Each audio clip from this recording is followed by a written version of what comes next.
Amali's breath caught in her throat the moment she saw it, her own childhood photo lying inside the billionaire's open safe. The dim golden light of Baruti's study flickered across the worn edges of the picture, making it feel almost alive, almost watching her. Her hands trembled violently. She had only opened the drawer to dust it, nothing more. But the safe door had been left slightly ajar, as if inviting her or warning her. Why would a man like Baruti, the cold, untouchable billionaire who barely spoke to his staff, keep a secret photo of a poor maid he barely knew? Her heart pounded like thunder in her ribs. A chill crawled down her spine. This wasn't admiration. This wasn't coincidence. This was something deeper, darker, and far more personal than she was ready to face. Before she could step back, she heard footsteps, slow, heavy, approaching the door. And then his voice, low, steady, and terrifyingly calm. "Amale, what did you just see?" Before we continue, tell me, where are you watching from, and what time is it for you right now? If you enjoy gripping African folktale dramas like this, feel free to subscribe so you won't miss the next twists ahead. Amale couldn't breathe. The air in the study felt heavy, thick, almost suffocating, as Baruti's footsteps grew closer. She stepped back instinctively, her fingers still trembling from the shock of what she had seen. The safe, her photo, her childhood face staring back at her from a place she had no business being. Her pulse hammered in her ears as Baruti entered the room, his tall figure casting a long, intimidating silhouette against the polished floor. For a moment, neither of them spoke. Baruti's eyes shifted from her face to the open safe, and then back to her again. His expression was unreadable, somewhere between concern and a quiet resignation, as if he had been expecting this moment for far too long. When he finally broke the silence, his voice was calm, almost too calm.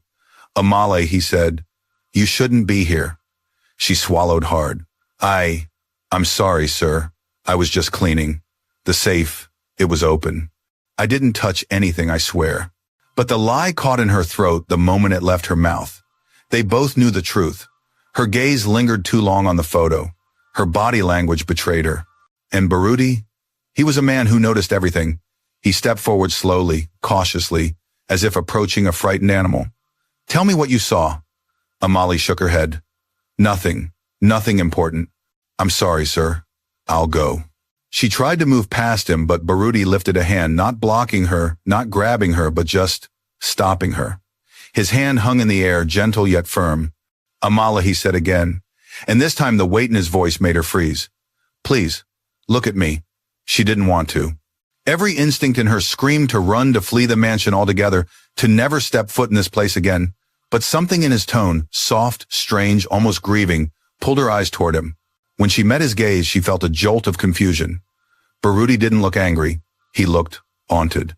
"Amale," he whispered, "there are things you don't know, things you deserve to know, but not like this." The room felt colder suddenly. The golden lamps didn't seem so warm anymore. Amale took another step back. "Please don't fire me," she said, her voice thin and shaking. "I need this job." "My brother, I'm not firing you." Baruti's response was immediate, almost too quick. "I'd never do that." Something about the certainty in his voice unsettled her more. "Why?" she asked before she could stop herself. "Why would you keep a picture of me? Why would someone like you, someone with everything, have something like that in your safe? What does any of this have to do with me?" Baruti closed his eyes briefly. When he opened them again, they held a kind of sorrow she couldn't understand. "It's complicated," he said quietly, "but I promise, Amale, I am not your enemy." The words should have soothed her. They didn't. If anything, they scared her more. The unresolved tension weighed heavily between them, thick and suffocating. Amale clenched her fists at her sides, trying to stop her hands from shaking. She didn't trust her voice enough to speak again. Baruti took a slow breath, as if preparing himself for something painful. "You remind me of someone," he said, "someone who meant a great deal to me." She blinked. "My mother." Baruti stiffened, not noticeably, but just enough for Amale to catch it. The reaction was small, but unmistakable. It felt like a knife twisting in her chest. "You knew her." Her voice cracked. Baruti looked away, jaw tightening. "Amale, there are truths that could hurt you, and I never wanted you to find out this way. Not through a mistake, not through curiosity. But I did." Amale burst out. "I saw the picture. My picture. Why do you have it? Tell me." Her voice echoed sharply in the study. For the first time, Baruti looked genuinely shaken. "I can't," he said. "Not yet." Amale stepped back as if slapped. It was the worst answer he could have given. Not yet. What did that even mean? What kind of secret demanded timing? What kind of truth required permission? Her heart pounded furiously. Then I want to leave, she whispered. I can't work here. Not if you won't tell me what's going on. Not if you're keeping things from me. Barudi's face creased with pain. Amale, please, no. She backed away toward the door. I don't feel safe here. That hit him. She saw the way his shoulders tensed, the way his expression twisted with something like guilt. His voice dropped to a near whisper. I would never harm you. Maybe you wouldn't, she said. But secrets harm people too. She fled the room before he could answer. Her breath came in quick, uneven gasps as she hurried through the hallway. The grandeur of the mansion, polished floors, high ceilings, imported chandeliers, felt like a cage closing around her.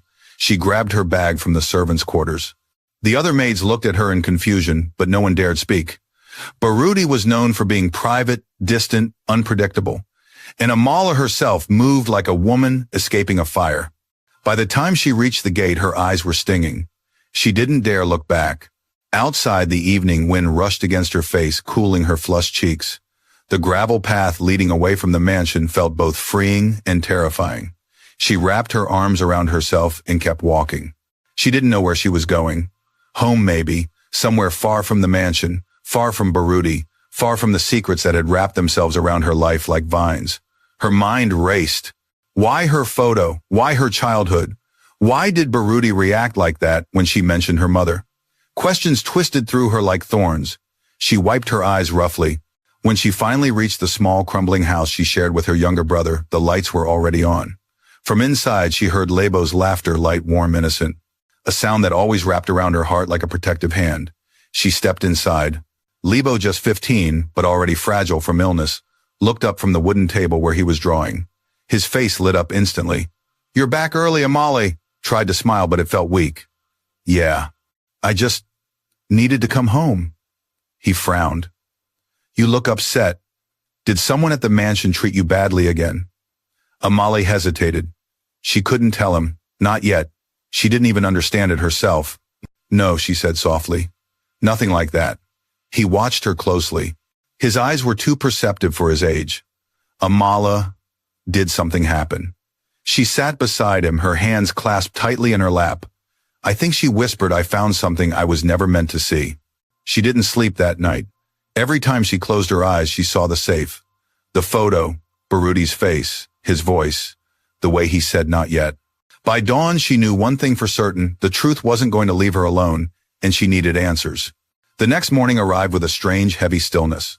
Amala had barely slept, her mind refusing to quiet, replaying last night over and over, each memory sharper than the last. She stood at the small basin in their one-room home, splashing cold water on her face, hoping it would wash away the confusion clinging to her like a second skin. But nothing eased the weight on her chest. Behind her, Lebo stirred beneath the thin blanket he used as a cover. His breathing was shallow, a reminder of the illness slowly tightening around him like an invisible rope. Amale's heart squeezed painfully as she watched him struggle to sit up. Morning, Lebo murmured, rubbing his eyes. Morning, she replied softly, helping him straighten. How are you feeling? He shrugged, then grimaced slightly. A little tired. He always said that, even when he could barely walk.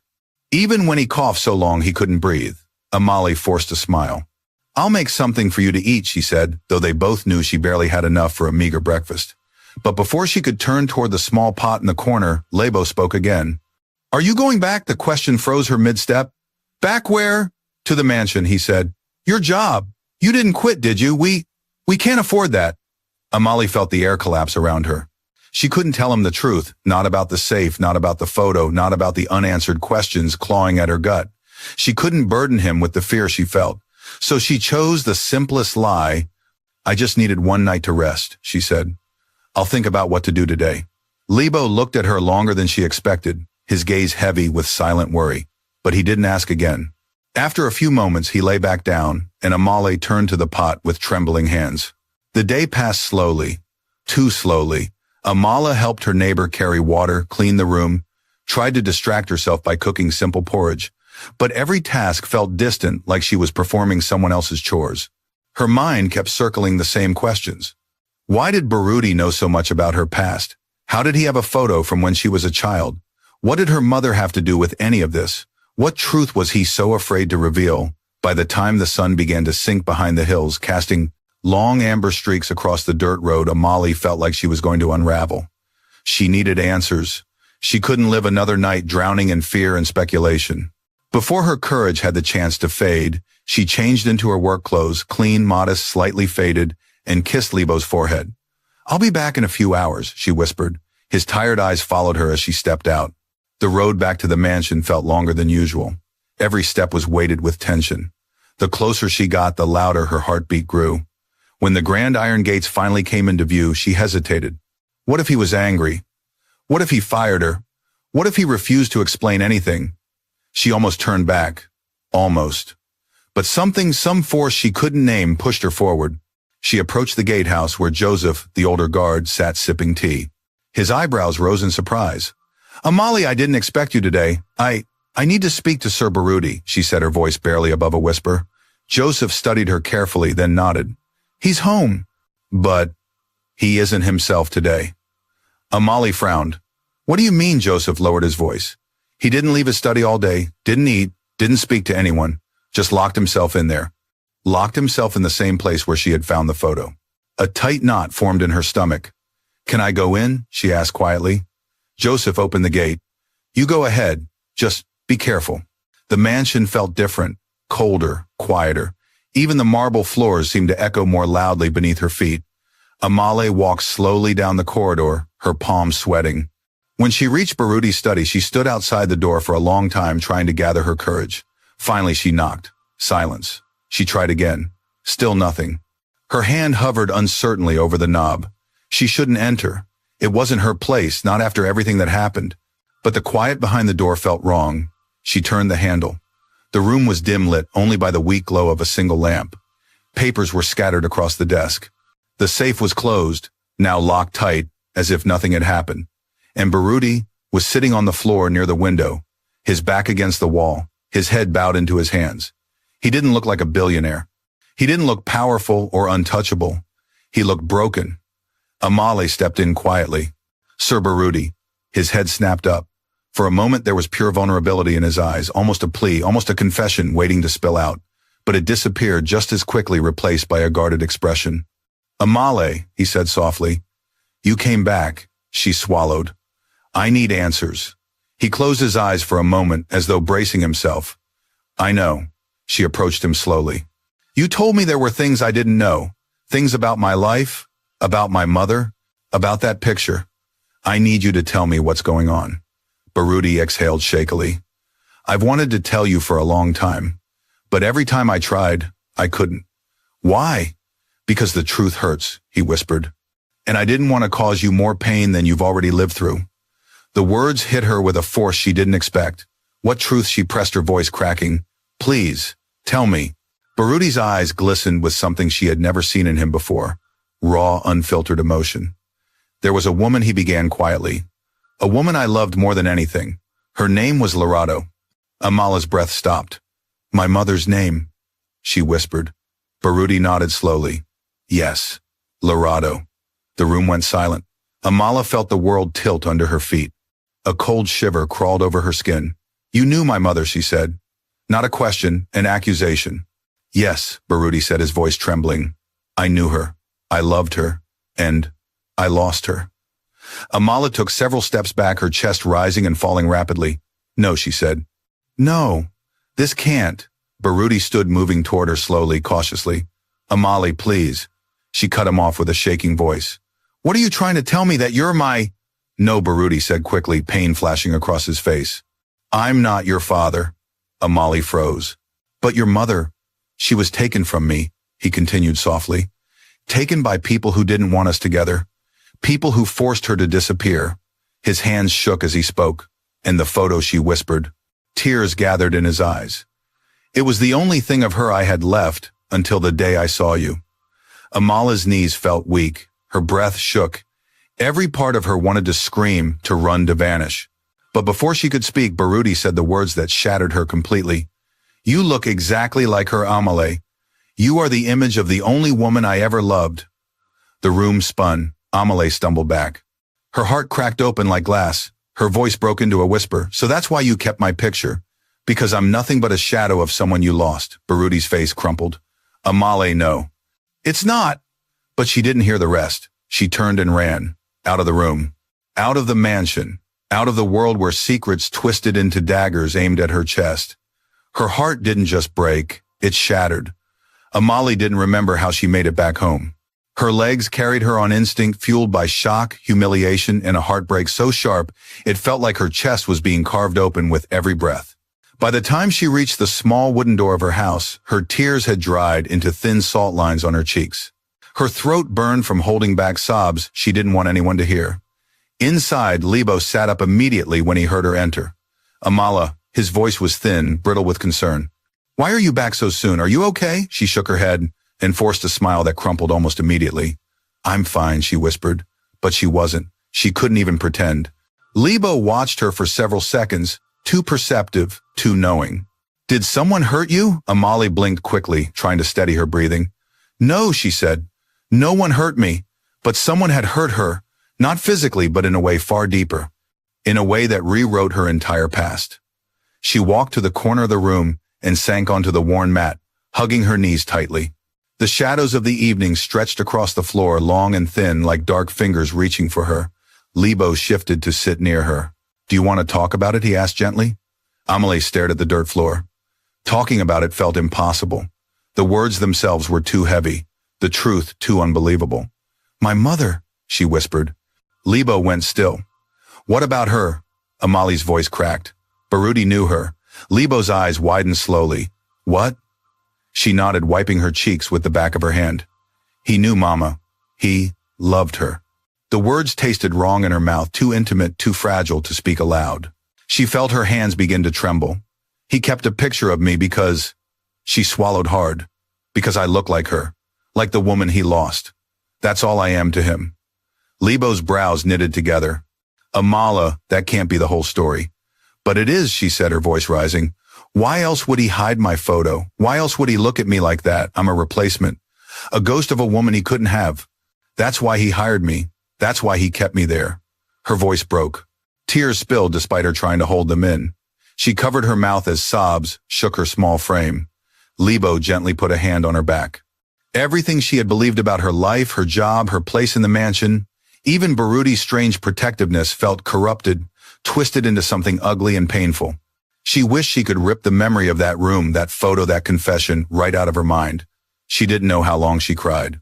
Minutes, hours, the room faded in and out of focus until exhaustion swallowed her, and she curled into herself until sleep finally dragged her under. She woke up to the sound of coughing, deep, harsh, tearing coughs. Lebo, she croaked, pushing herself upright. He was sitting up, hand pressed to his chest, coughing violently. Amala rushed to him immediately.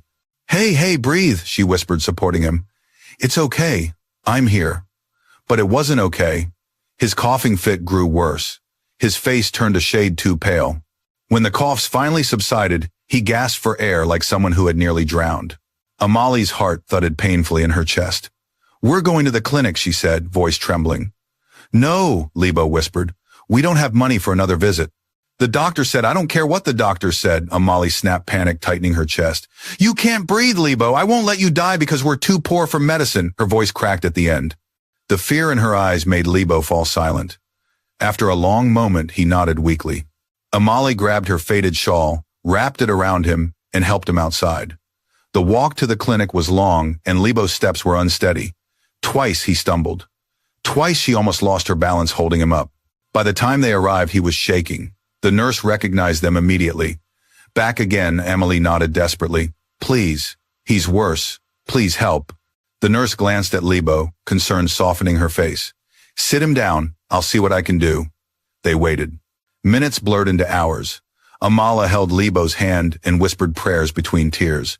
When the doctor finally emerged, his expression was grave. He needs treatment, he said quietly. Proper treatment. Not temporary medicine anymore. His lungs are weakening. If this continues, he won't last long. Amale felt her knees weaken. How much? The doctor hesitated. Treatment will cost more than you can afford, I'm afraid. Her stomach twisted. Please, she whispered. He's all I have. The doctor sighed. I'll give you a small supply of medication for now. But it's not a cure. He needs real treatment soon. Amale nodded numbly. Numbness was the only way her body could protect itself from collapsing completely. She took Lebo home, helped him lie down, fed him the medicine.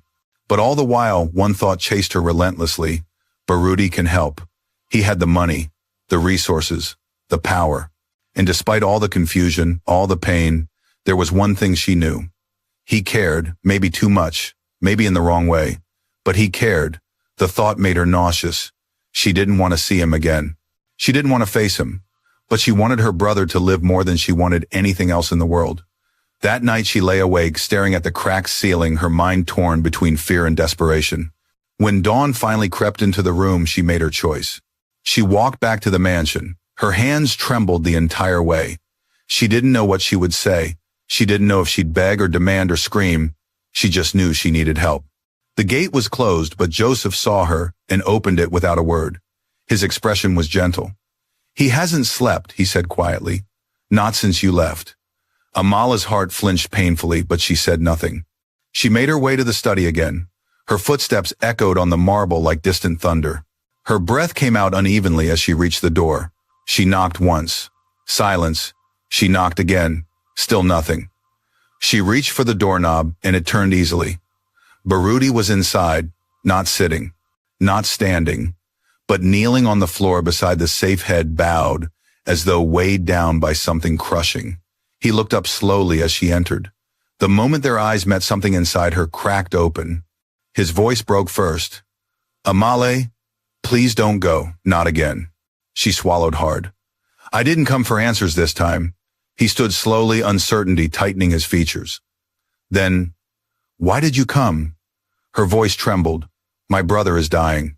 The words hit the air like shattered glass. Baruti's breath caught his face, twisting with shock and immediate concern.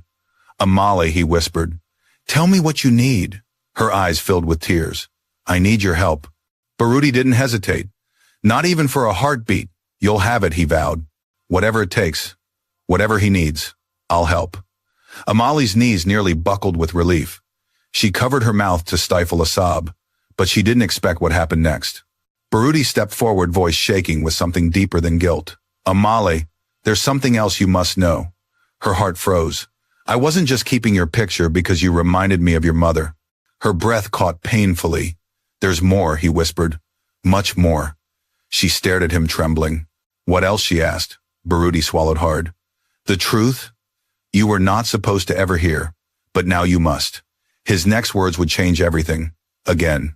For a moment, time hung suspended between them, fragile, trembling, ready to shatter. Amale felt her heartbeat in her throat, loud and suffocating. She didn't want more secrets. She didn't want more pain. But the look in Baruti's eyes told her the truth was already unraveling, whether she was ready or not. She steadied herself, fingers curling into her palms. "What more is there?" she asked, her voice barely above a whisper. Baruti took a slow breath, as though dragging air into lungs that didn't want to move. "Sit with me," he said softly. Amale hesitated. Part of her wanted to run again, but she needed answers not for him but for herself. So she nodded stiffly and sat on the edge of the leather chair across from him. Baruti knelt on the floor instead of taking a seat, as if confessing something sacred or shameful.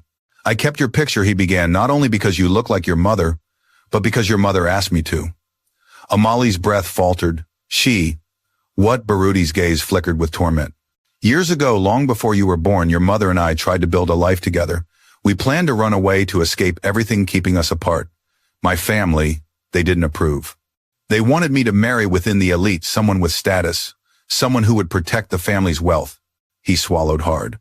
"But I didn't care. I loved Lorato more than anything. I would have given up everything to be with her." Amale dug her nails into her palms to keep her emotions steady.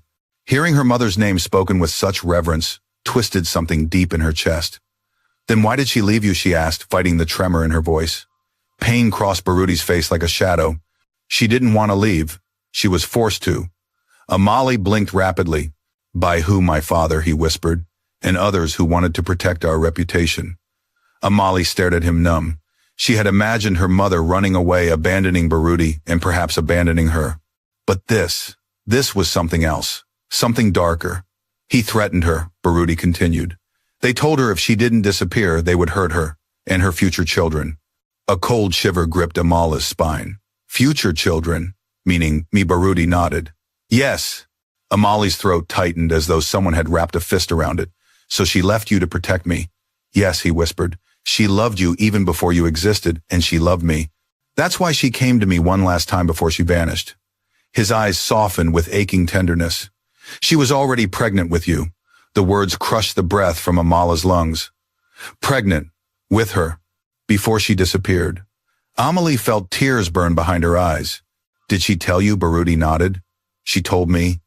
And she begged me to let her go. She didn't want you raised in fear. She wanted you safe even if it meant losing both of us. Her chest felt as though it was splitting open. She pressed her hands against her mouth to stop a sob from escaping. Why didn't you find us? She whispered through shaking breaths. Baruti's voice broke. I tried. For years I searched. I checked every hospital, every village, every registry. But your mother, she hid well. Too well. There was silence. Thick. Crushing. Amalie closed her eyes tightly, tears streaming. For the first time, she understood something she never knew she had been longing for. Her mother hadn't abandoned her. She had protected her. And Baruti, he had been searching. It should have softened her heart. But then another thought struck her sharp, cold, painful. So when you saw me, she said slowly, when you hired me to work for you, you already suspected who I was. Baruti nodded. Amala's stomach twisted violently. Then why didn't you tell me from the beginning? His face crumpled with guilt. Because I wasn't sure. Because I didn't want to hurt you if I was wrong. And because when I saw you so much like her, I lost myself. I didn't know how to face the truth. Amalie's voice wavered with anger and heartbreak. You let me believe you were obsessed with me. You let me think you kept my photo out of some twisted desire. I know, he whispered. And I'm sorry. I should have told you, but I didn't know how. His voice cracked with remorse. I wasn't using you, Amalie. I was protecting what was left of her. Until I understood who you really were. Amalie drew in a sharp breath. Who I really am. Baruti reached into the safe and pulled out a thin envelope, sealed and worn with age. This, he said, is a letter your mother wrote. For you. Amala's vision blurred. Her trembling hands refused to take it. My mother wrote to me. Yes, Baruti whispered. She left it with me the night she disappeared. She said you would come someday. And when you did, I should give it to you. Tears rolled down Amala's cheeks silently. Her fingers hovered hesitantly before finally gripping the envelope. Her name was written across the front, in elegant, familiar strokes. Like the ones she remembered from the notes her mother used to leave with the village tailor. Her knees buckled. She knew I would find you, Amalie whispered. She believed it, Baruti said. She believed destiny would bring you here. Amalie clutched the letter to her chest, sobbing softly. The weight of years, pain, abandonment, confusion crashed through her like a tidal wave. Baruti knelt beside her, careful not to touch her unless she allowed it. There's more, he said quietly. Your mother isn't dead, Amalie. Amalie's head snapped up. What? She's alive, Baruti said gently. I found out recently she's been hiding for years, but I finally discovered where she is. Amalie stared at him, her entire world narrowing to a single point. Alive. Her mother was alive, where she whispered, breath trembling. I'll take you to her, he said. But only if you're ready. Amalie wiped her tears with trembling fingers. She looked at the letter in her hands, the last message her mother wrote before disappearing. How can I be ready for something like this, she whispered. Baruti nodded slowly. You're right. No one ever truly is. Silence stretched between them, thick, but no longer poisonous. Then Amalie took a deep breath, fragile but determined. I want to see her, she said, no matter what it takes. Baruti nodded once firmly with quiet resolve. Then I'll help you. I swear it. Amalie clutched the letter against her heart, feeling its weight, its promise, its pain. But the moment was interrupted by something that cut through the air like a knife. A loud, desperate knock at the study door. Joseph burst in breathless. Sir Baruti, Amalie, come quickly. They both stood at once. What happened? Baruti demanded. Joseph's face twisted with urgency. It's your brother, he said, turning to Amalie. Lebo collapsed. The neighbors brought him to the gate. He's barely breathing. Amalie felt the world tilt beneath her feet. No, not now. She dropped the letter. She ran. The world around Amalie dissolved into a blur of motion and panic. She didn't feel her feet hit the marble floor as she sprinted down the hallway. She didn't feel the cold wind slicing against her skin When she burst through the mansion doors, she didn't even hear Baruti shouting her name behind her. All she could hear was a single, terrifying thought beating against her skull. Libo can't die. Not now. Not when she finally has hope. Outside the gate, a small crowd had formed. Two neighbors, Mr. Duma and his wife, were crouched beside Libo's limp body. His face was pale, lips tinged with blue, his chest rising in frighteningly shallow breaths. Libo, Amali cried, falling to her knees beside him. His eyes fluttered weakly. "Hey, Amala." His voice was a rasp of air, barely a sound at all. Her heart tore in two. "I'm here," she whispered urgently, grabbing his cold hand. "I'm right here, Libo. Stay with me." His eyelids twitched as if he was fighting to stay conscious.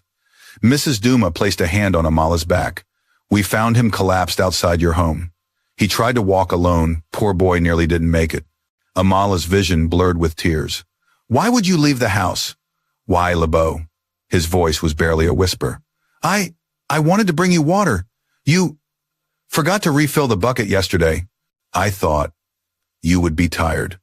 Amala's chest constricted painfully. Of all moments of all times, her sweet, selfless brother had pushed his frail body just to help her. She held his hand as though it were slipping away. "Why would you risk yourself like that? Don't you know I need you? I can't lose you, Libo." "I can't." His lips parted as if he wanted to answer, but his eyes rolled back. "Amma," his hand went limp in hers. "No," she screamed, shaking him. "Libo, Libo, wake up! Please wake up!" Strong arms wrapped around her, suddenly pulling her back. Baruti.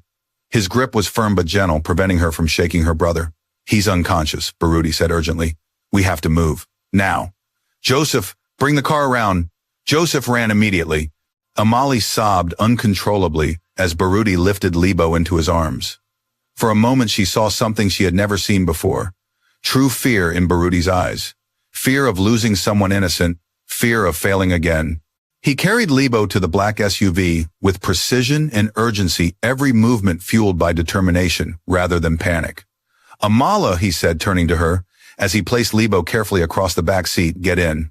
We're going straight to the best private hospital. He's going to make it." She climbed into the car, tears falling nonstop, hands trembling violently. Baruti slammed the door shut, ran around the vehicle, and jumped into the driver's seat. The car roared to life. The tires screeched as Baruti sped down the hill, gravel scattering behind them. Amala held her brother's hand, tightly checking his breathing every few seconds. Each shallow rise of his chest felt like a fragile promise. "Stay with me," she whispered fiercely. "Stay with me, Libo. You can't leave me. Please don't leave me." Her voice cracked into sobs. Baruti glanced at them in the rearview mirror. "He'll be okay," he said quietly, his tone firm like a vow. "I won't let anything happen to him, Amali. Not again." She swallowed hard. "Not again. What do you mean?" But Baruti didn't answer. His jaw clenched as he pressed the accelerator harder. They arrived at the private hospital within 15 minutes, a drive that normally took 30. Nurses ran to the car as soon as they saw the unconscious boy. "Critical condition," Baruti said sharply. "Get him to emergency treatment. Now." His commanding voice made the staff move faster than usual. Within seconds, they had Libo on a stretcher and rushed him inside. Amali tried to follow, but a nurse stopped her gently. "You can't go into the operating room," she said. "Please wait outside." "No," Amala cried, reaching for her brother. "I need to be with him." Baruti stepped in, placing a steadying hand on her shoulder. "They'll take better care of him inside. Let them work." Amala collapsed into a chair, burying her face in her hands. She shook violently.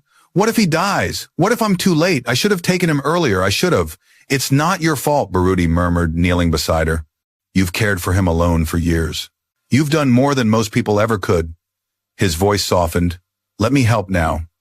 Amali wanted to push him away, wanted to scream at him for the truths he had kept from her, for the pain he caused, for confusing her with memories of her mother. But right now none of that mattered. Only Libo mattered. She looked at Baruti through tear-filled eyes. "I can't lose him. He's all I have left." Baruti hesitated, then spoke softly, almost too softly. "Not for much longer." Amali froze. What Baruti looked away, gathering his thoughts. "When this is over, when Libo is stable, I'll take you to your mother." The words pierced through her panic and landed like a shockwave. "You said she's alive," Amali whispered. "But you never told me where." "I will," he said. "I promise." "But why wait?" she asked, confusion and desperation mixing in her tone. His eyes darkened with something heavy. Because your mother is hiding from someone dangerous. Someone who hasn't stopped looking for her. Fear prickled across Amali's skin. Dangerous? Baruti nodded slowly. The same people who forced her to disappear years ago. Amali's stomach twisted sharply. They're still looking for her, and now for you, Baruti said. The world tilted beneath her. For me, she whispered. Yes, he said quietly. You are the last piece they never found. Terror crawled up Amali's spine like ice. Why would they look for me? Because Baruti answered, voice tightening, if they find you, they find her. Silence pressed between them like a thick, suffocating blanket. Amali gripped the chair to keep herself steady. So you kept my photo to find my mother. Yes, he admitted, but also because I cared. I cared more than I should, and I wanted to protect you both. Amali felt torn in two. Part of her wanted to hate him. Part of her wanted to believe him. Part of her wanted to collapse in his arms and scream. But before she could respond, the doctor stepped out of the emergency room, his expression unreadable. Amali shot to her feet. Dr. Lebo, how is he? Is he alive? The doctor paused, removing his gloves. He's stable, he said. Amali fell forward, catching herself on the wall as her knees buckled in relief. But the doctor continued, he needs intensive treatment. Weeks of it. His lungs are failing. Without a long-term medical plan, he won't survive. Amalo's breath shattered. How much? The doctor sighed. More than most families can afford. Her world darkened. But then Baruti spoke. I'll cover everything, he said, his tone fierce, unyielding. Every bill, every treatment, whatever it takes. The doctor blinked. Sir, the cost is, I said, whatever it takes. Amali stared at Baruti, stunned. He turned to her gently. Your brother will live, Amala. I swear it. Her eyes filled again, but with something different this time. A bruised, fragile hope. She whispered, thank you. But as she leaned against the wall, overwhelmed, she didn't see the flicker of fear across Baruti's face. He knew something Amali didn't. Saving Lebo would be the easy part. Keeping Amali safe from the shadows of her past, that would be the real battle. One he wasn't sure he could win. For the next several hours, Amala remained in the stark white waiting room, her fingers twisting together anxiously as nurses hurried past with clipped voices and quick strides. Machines beeped behind closed doors. The scent of antiseptics stung her nose. Everything around her felt distant, muted by the pounding of her heart. But she refused to leave. Not until she saw Lebo with her own eyes. Baruti stayed too. He didn't sit. He didn't relax. He stood near the window, hands clasped behind his back, shoulders tight, like a man prepared to fight a storm with nothing but his bare fists. Amali stole glances at him, small, cautious, hesitant. He looked exhausted, as if he hadn't slept in days, as if the weight of the world balanced on his spine. Each time he noticed her looking, his eyes softened, but he didn't speak. It was safer that way. The silence between them was thick, filled with broken truths, unspoken fear, and something deeper neither of them knew how to name. Finally, near sunrise, a nurse stepped into the waiting room. You can see him now, she said gently. Amali shot up instantly. Baruti followed quietly behind her, but kept a respectful distance as she entered Lebo's room. Lebo lay on the small hospital bed connected to a nasal oxygen tube. His breaths were still shallow but steadier now. The harsh blue tint had faded from his lips. His skin looked less gray, more alive. Tears blurred Amala's vision. She rushed to his side and cupped his cheek gently. Lebo, I'm here. I'm here, little brother. His eyelids fluttered open, weakly, but they opened. Sis. His voice was barely a whisper, but it carried more life than before. A shaky smile trembled on Amali's lips. You scared me. You scared me so much, Lebo swallowed weakly. I didn't want you to worry. Amali let out a small, breathless laugh that broke into a sob. I always worry. Always. You're all I have. His hand trembled as he tried to squeeze hers. Baruti lingered by the doorway silently. Lebo's gaze drifted toward him. That's him, Lebo breathed softly. Amali glanced over her shoulder. Yes. He helped bring you here. He paid for everything. Lebo nodded faintly. Thank you, sir. Baruti stepped closer, careful not to frighten the boy. You're welcome, Lebo. You're strong. You just need time to heal. Lebo closed his eyes again, not from weakness, but from relief. For the first time since arriving at the hospital, Amali felt she could breathe. After some time, when Lebo drifted back to sleep, Amali slipped out of the room. She expected Baruti to leave her alone, but he followed quietly, stopping when they reached the corridor. Amale, he began softly. I want you to rest too. You look exhausted. She shook her head. I can't rest. You must, he insisted. You're no good to him if you collapse. She turned to him, eyes red but steady. Everything is falling apart. My past, my brother's health, my entire identity. I can't rest. Baruti's expression tightened. He wanted to argue, but he didn't. Instead, after a long pause, he offered something unexpected. Let me stay with him for a while. You can use the spare room upstairs. Sleep for an hour, just one. Amale opened her mouth to refuse, then closed it. Because the truth was, she was terrified of falling asleep in the chair beside Lebo and waking to hear he hadn't made it through the night. Just 1 hour, she whispered. Yes, Baruti said gently. I'll wake you if anything changes. Amale nodded reluctantly. With trembling legs, she followed a nurse to an empty restroom upstairs. The bed was small but clean. The dim light was soft on her eyes. The moment she lay down, her body sank into the thin mattress, and she broke. Tears streamed silently across her temples. Everything she had been holding in poured out in the stillness: fear, heartbreak, confusion, betrayal, hope. She hugged her knees and whispered into the darkness, Mother, where are you? Sleep finally claimed her, heavy and merciful. Amala awoke abruptly to the sound of voices downstairs. Raised voices, urgent voices. Her heart jolted violently. She pushed herself off the bed and rushed down the stairs without bothering to fix her hair or wipe her face. At the bottom, she saw Baruti arguing with a man in a dark gray suit. A stranger. A cold-looking stranger. The man was tall with sharp cheekbones and calculating eyes that flickered like a predator sizing up prey. Amale froze when his gaze locked on her. Amale Dlamini, he said smoothly as though reciting a name he had been hunting for. Her stomach dropped. Baruti stepped in front of her, instantly shielding her with his body. You have no right to be here, Baruti said, his voice low and dangerous. Leave. The stranger smirked. You think you can hide her? Amala felt Baruti tense. I said leave, Baruti repeated, his jaw clenched. The man's lips curled into a sinister smile. Your father still remembers the debt her mother owes. Amala went cold. Her mother, the danger, the secret. It all collided in her mind like lightning. What debt? She whispered. The man tilted his head, mocking. You're old enough to know. Your mother ran. She hid. But debts do not disappear simply because someone vanishes. Stop talking to her, Baruti snapped, stepping even closer to block the man's view. The stranger's eyes narrowed. The girl belongs to us. Belongs. The word pierced Amali like a blade. No, Baruti growled. She belongs to no one. The man chuckled darkly. You think you can protect her like you protected her mother? He leaned in.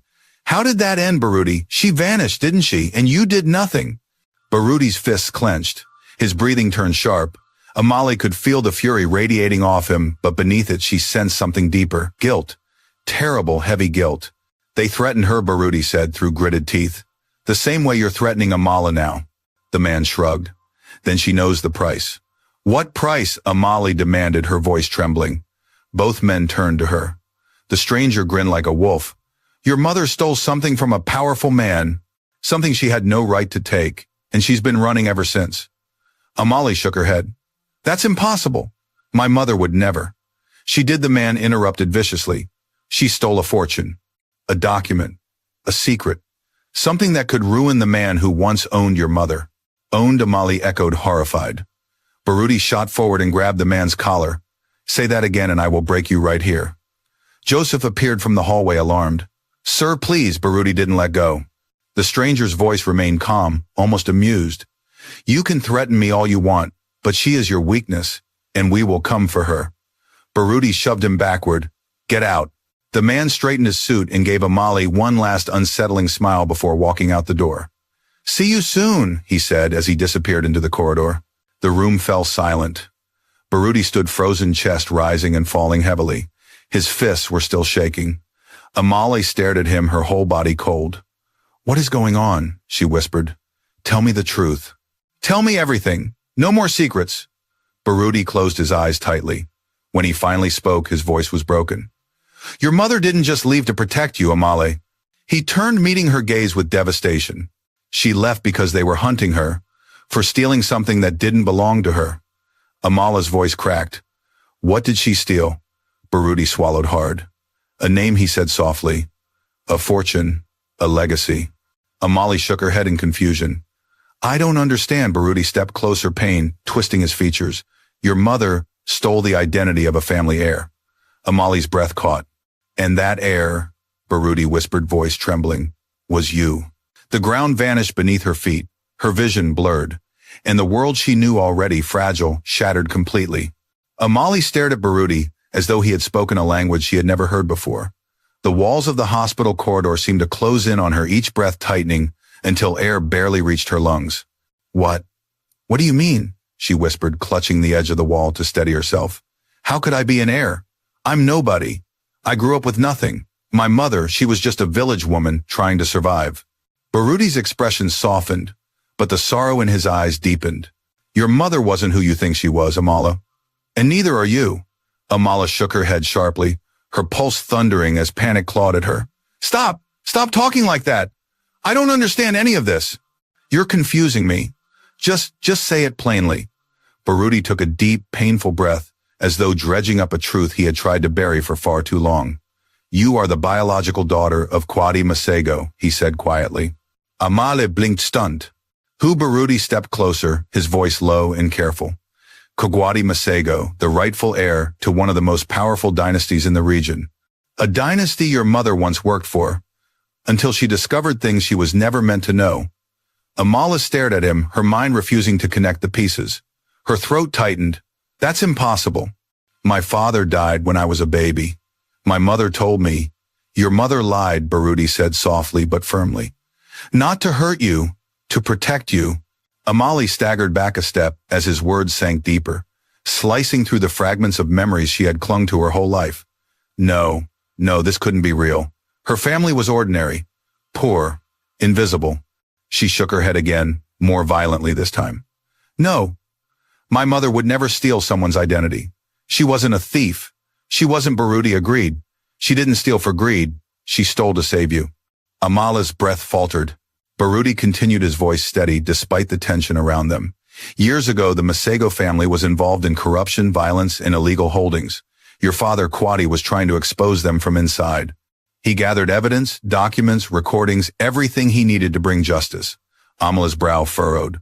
But what does that have to do with me? Baruti's expression grew darker. Your father trusted Lorado, your mother. She was the only person he confided in. But before he could finish what he started, he was killed. Amali gasped softly. Killed, yes, Baruti said gravely. By the very people he was trying to expose. Her head spun.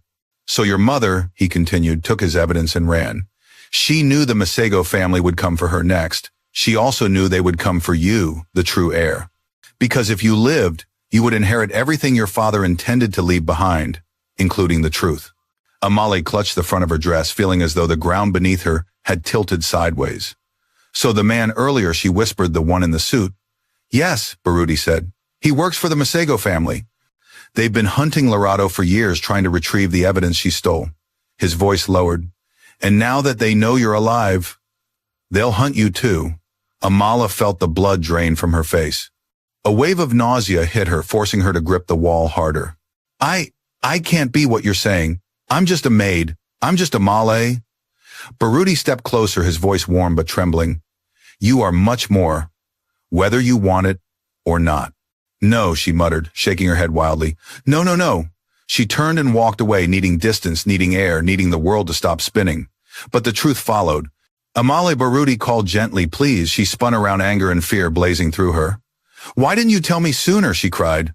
Why did you let me live all these years thinking I was nobody? Why did my mother hide everything from me? Baruti looked stricken. Because the more you knew, the more danger you were in. Lorado believed ignorance would protect you. She thought if you lived like an ordinary girl, you would stay off their radar. Amala's hands trembled. But I'm not off their radar, she whispered. They found me. Baruti nodded grimly. Because of me. Amali stared at him. I hired you because I suspected, he admitted. I had information. Clues. I knew you looked like Lorado. I knew your age matched the timeline. I needed to be sure. Amali's eyes widened in pain. So I was a project to you. A puzzle. That's all. No, Baruti stepped forward, anguish etched deeply into every line of his face. You were never an object. Never just a suspicion. I cared. I cared long before I understood why. Cared, she echoed bitterly. Or cared because I look like the woman you lost, he flinched as though struck. Amala, I admit seeing you was like seeing a ghost. I was flooded with grief I had buried. But what I feel for you now has nothing to do with your mother. It's you. All of it is you. Amala stared at him, breathing hard. I don't know what to believe anymore, she whispered. Barudi's shoulders slumped. He looked broken. You don't have to believe me, he said quietly. But believe this, your mother entrusted me with your protection. And now that the Masego family knows who you are, I won't let them touch you. Amali's voice trembled. How far will they go? As far as they must, Barudi said. They're powerful, ruthless. They want to erase the evidence your mother stole and anyone connected to it. A cold wave washed over her. So what do I do? She whispered. His answer was immediate. You let me protect you. Amale shook her head, tears spilling again. I don't want to be hidden. I don't want to run my whole life. Barudi stepped closer, his eyes fierce with conviction. You won't run. You'll face the truth. With me. His voice lowered. We'll find your mother. We'll end this. Together. Amale looked at him, her chest aching with fear, grief, and something dangerously like hope. Why help me? She whispered. You already lost my mother. Why risk everything again? Barudi held her gaze unblinking. Because I couldn't save her, he whispered. But I can save you. Before Amala could respond, the hospital intercom crackled overhead. Emergency alert, family member of Lebo Dlamini, please report to the second floor. Immediate attention required. Amali's heart dropped into her stomach. She didn't wait. She didn't breathe. She ran. In the growing storm around her, the truth of her identity, the threat of the Masego family, the secrets of her mother, followed close behind, ready to break open at any moment. Amali sprinted up the stairwell 2 steps at a time. Her breath ragged her pulse, a wild drumbeat in her ears. Her vision blurred from fear, but her legs moved faster than she thought possible. She crashed through the double doors to the second floor, nearly colliding with a nurse rushing in the opposite direction. I'm his sister, Amali gasped. What happened, please? What happened to my brother? The nurse steadied her quickly. He's alive, but he's struggling to breathe again. His oxygen levels suddenly dropped. We need to stabilize him. A wave of cold terror swept through her body. Take me to him, she whispered.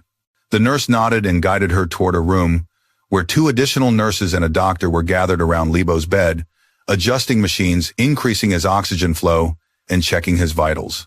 Lebo's chest rose unevenly under the blanket, each breath a painful heave. His eyes fluttered weakly, his face pale and damp with sweat. Lebo Amali called softly, stepping to his side. His gaze found her unfocused, but present.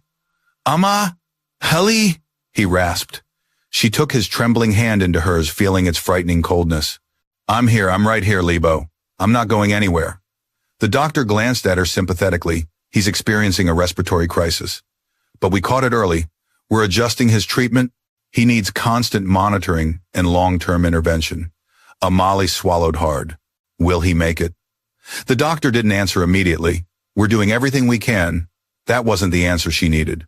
Her throat tightened painfully, but before panic could take over, she felt a warm, steadying presence behind her. Barudi, he stepped slowly to her side but didn't touch her. He was close enough for her to feel his strength, his certainty, like a wall she could lean on if she chose to. We'll get him through this, he said quietly. Amahle didn't couldn't respond. Every fear she had buried since childhood, losing people, being abandoned, watching loved ones fade, rose like ghosts around her. She pressed her forehead against Lebo's hand, letting silent tears soak his skin.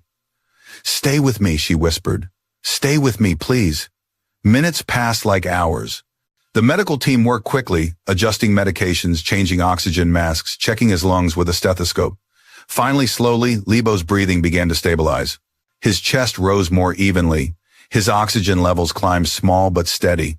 The doctor exhaled in relief. He's responding, he murmured. Keep talking to him. It helps. Amali nodded, her voice shaking. Lebo, you're strong. So strong. I need you. Don't leave me, okay? Not now. Not ever. His fingers twitched faintly in her grip. Her heart swelled with fragile hope. Once the crisis calmed and the staff left, the room fell into a heavy quiet. Machines beeped softly, a rhythmic reminder of the battle Lebo was fighting with every breath.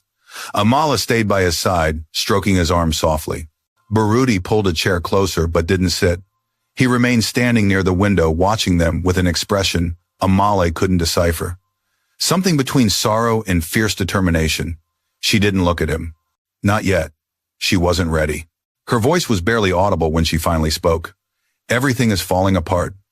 Baruti took a step closer. Not everything. She let out a trembling laugh, bitter, exhausted. My brother almost died twice.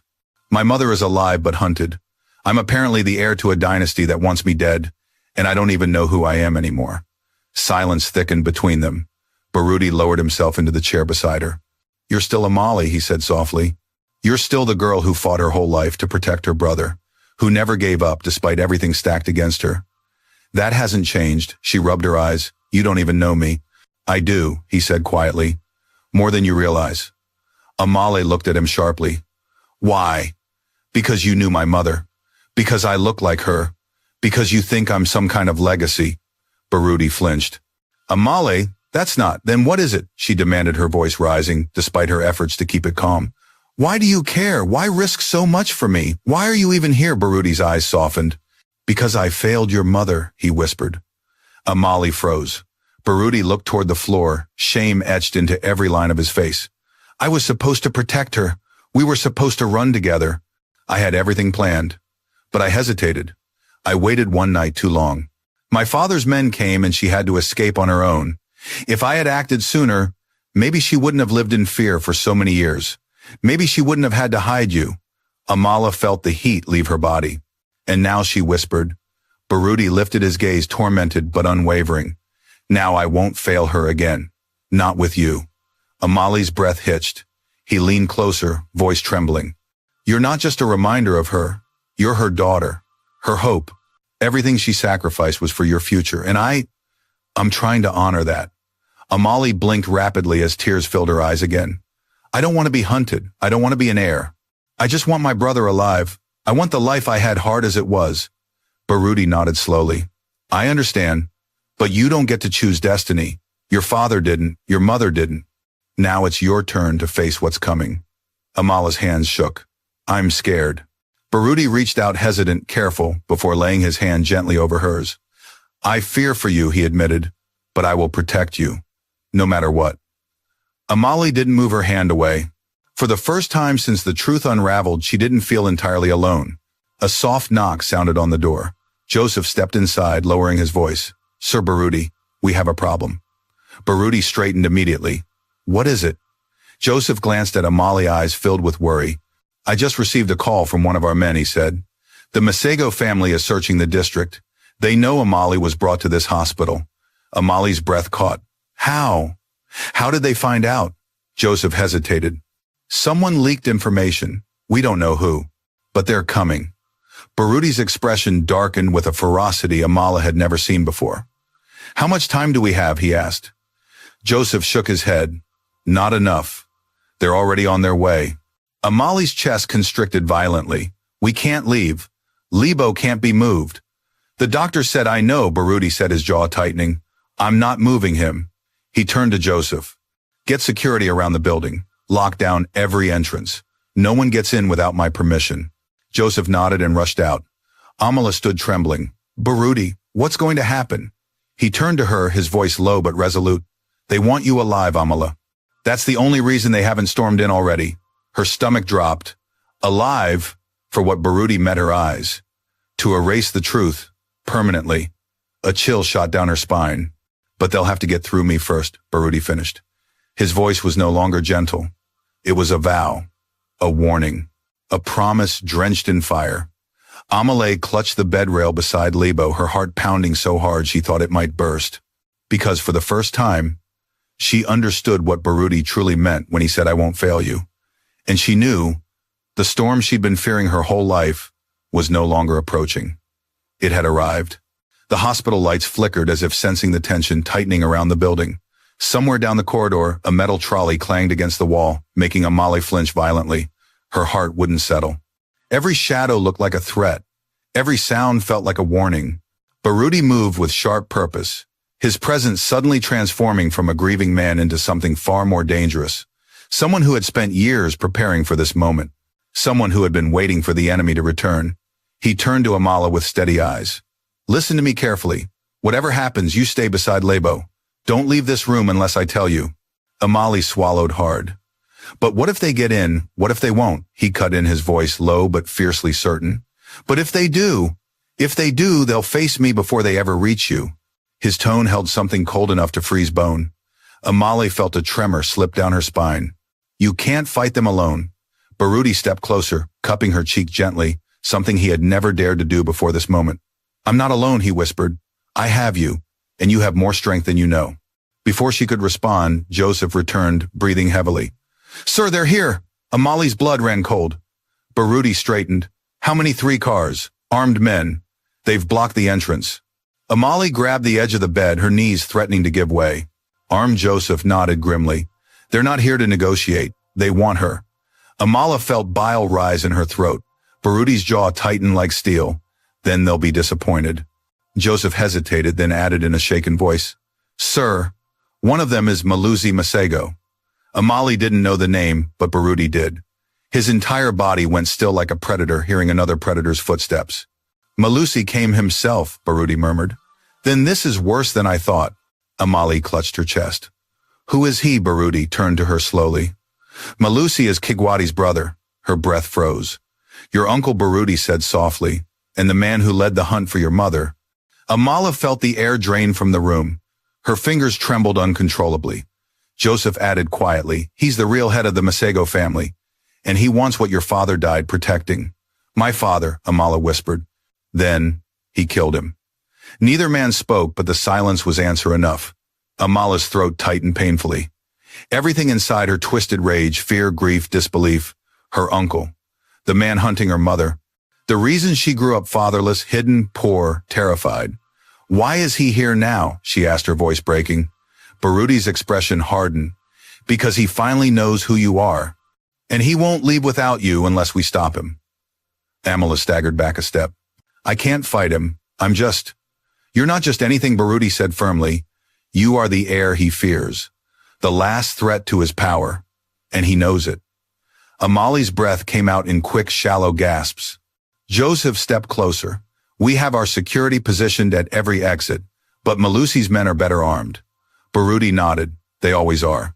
But we did manage to lock down the hospital," Joseph continued. "They can't get in easily." Amali suddenly felt faint. "Easily? What does that mean?" "It means they'll try," Baruti said quietly. "And we need to be ready." He placed a steadying hand on her shoulder. "Amala, listen to me. No matter what happens out there, you stay with Lebo. He needs you. And you." His voice cracked slightly before he steadied it. "You are the reason your mother survived this long. You carry her strength, her blood, her destiny. Destiny." The word felt heavy, too heavy. "I don't want destiny," Amali whispered.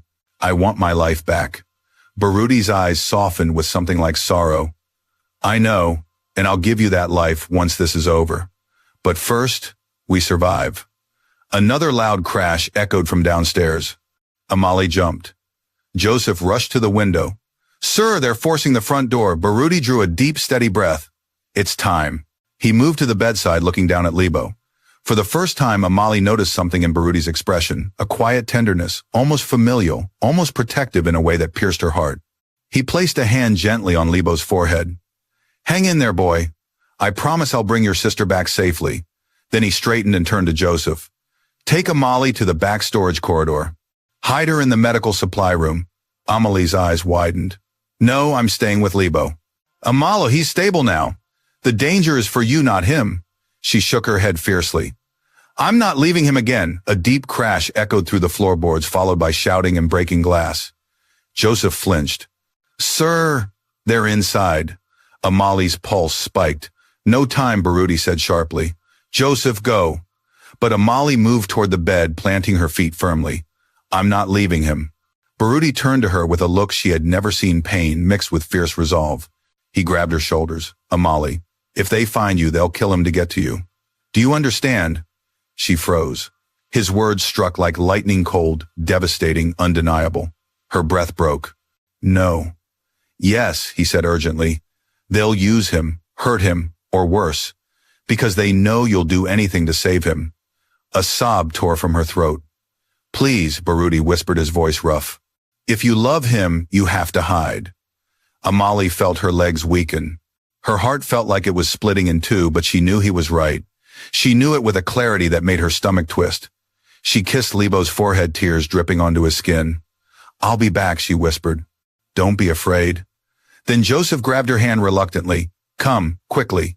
But before they could leave, Baruti caught her hand briefly. When she turned, his voice was barely audible. "You're not alone, Amala." Her breath trembled. "Neither are you." Joseph led her down a narrow hallway behind the patient rooms, pushing through a small door marked supply staff only. The room was cramped with medicine boxes, gloves, and equipment. "Stay here," Joseph said. "No matter what you hear," Noah Molly whispered. "You have to stay too. Baruti can't face them alone." "He's not alone," Joseph said. "He has 8 guards, and he's not a man who loses fights." Amali's heart trembled. "Joseph, will he be okay?" Joseph didn't answer, and that silence scared her more than anything else. He exhaled shakily, locked the door behind me. Then he slipped out. Amala pressed her ear to the door, her heart hammering violently. At first there was nothing. Then footsteps, shouts, a crash, a scream, more crashes, something heavy slamming into a wall. She covered her mouth, trying not to cry out. Then she heard Malusi's voice, deep, cold, dripping with hatred. "Where is she, Baruti?" "Where is the girl?" Amala's blood froze. Baruti's voice followed steady, sharp. "She's gone, and you'll never touch her." A brutal impact, the sound of a fist slamming into flesh. Amale flinched violently. Then Malusi's voice again. "You can't protect her. Her bloodline is a threat. She dies tonight." Amale choked on a sob. "No," she whispered. Then another voice she didn't expect. "You take one step toward her," Baruti growled, "and I swear I'll end you with my bare hands." A roar, a struggle, bodies hitting the floor. Gunshots in the distance, 1, 2, 3, making her knees buckle. Amali pressed her forehead against the cold metal door, her whole body shaking. "Please," she whispered through tears. "Please be okay. Please." Then a single sound tore through the corridor and cleaved her soul in two. A deep, pained grunt, followed by a body hitting the floor. Baruti. Her hand flew to her mouth as a strangled scream escaped her. "No, Baruti. No." The moment that heavy thud echoed through the hallway, final, sickening, unmistakably human something inside Amali snapped. Her knees buckled, her breath shattered, her mind screamed. "No, not him. Not now. Baruti, please." Her hands trembled so fiercely she could barely grip the doorknob. She pressed her ear harder against the cold metal, desperate for any sound that might tell her she'd misheard, misunderstood, that the universe hadn't just ripped away another piece of her life. But the hallway had gone eerily still. Then slow footsteps approached. Confident, unhurried, predatory, Malusi. His voice curled through the corridor like the hiss of a serpent. "Search every floor. I want her alive. The boy and the billionaire are irrelevant." There was a rustle of movement as his men scrambled to obey. Boots pounding, doors opening, things crashing, a nurse screaming, someone begging. Amali's breath stuttered violently as she backed away from the door. They were coming. Her pulse hammered against her ribs, each beat sharp with panic. She scanned the cramped storage room shelves, stacked with metal trays and boxes of medical supplies. A narrow window too small to escape through a locked cabinet in the back. No place to run, no place to hide. She was trapped. Her eyes darted to a flimsy-looking closet in the corner. It was hardly large enough for a grown woman, but fear made her reckless. She grabbed the handle. It didn't budge. Locked. Her hands shook harder. Her breath came in shallow gasps. Her stomach twisted, threatening to revolt. "No, no, no, no," she whispered frantically. Then she heard it, the unmistakable click of a gun being loaded just outside the hallway. Her eyes went wide with terror. If they found her, she was dead. Not later, not maybe, immediately. She moved toward the shelves, searching for anything to use as a weapon, a scalpel, a metal tray, anything, but her hands fumbled uselessly. Her thoughts spiraled. She imagined Lebo waking up to find her gone. She imagined Baruti's body lying cold on the floor. She imagined Malusi's men dragging her away to a fate she couldn't begin to comprehend. Tears blurred her vision. Her fingers shook as she pressed them over her mouth, trying to silence her sobs. Please, she prayed to a God she wasn't sure still listened. Please, not like this. Not now. Not when I just found hope. The doorknob rattled lightly. Amala froze. The soft metallic sound sliced through the air like a blade. Rattle, pause, rattle again. Her lungs stopped working. Then a heavy fist slammed against the door. B-A-N-G. She nearly screamed. "Open the door!" a voice bellowed, one of Malusi's men. She pressed her back against the shelves, heart hammering so violently she felt nauseous. Another pound. "We know she's in one of these rooms. Break it down." Amali's legs trembled so badly she slid to the floor. Her fingers curled around the hem of her dress as if gripping tighter would keep her alive. Then B-A-N-G, the door jolted under the force. She covered her mouth again, tears spilling uncontrollably. "Faster," another voice snapped.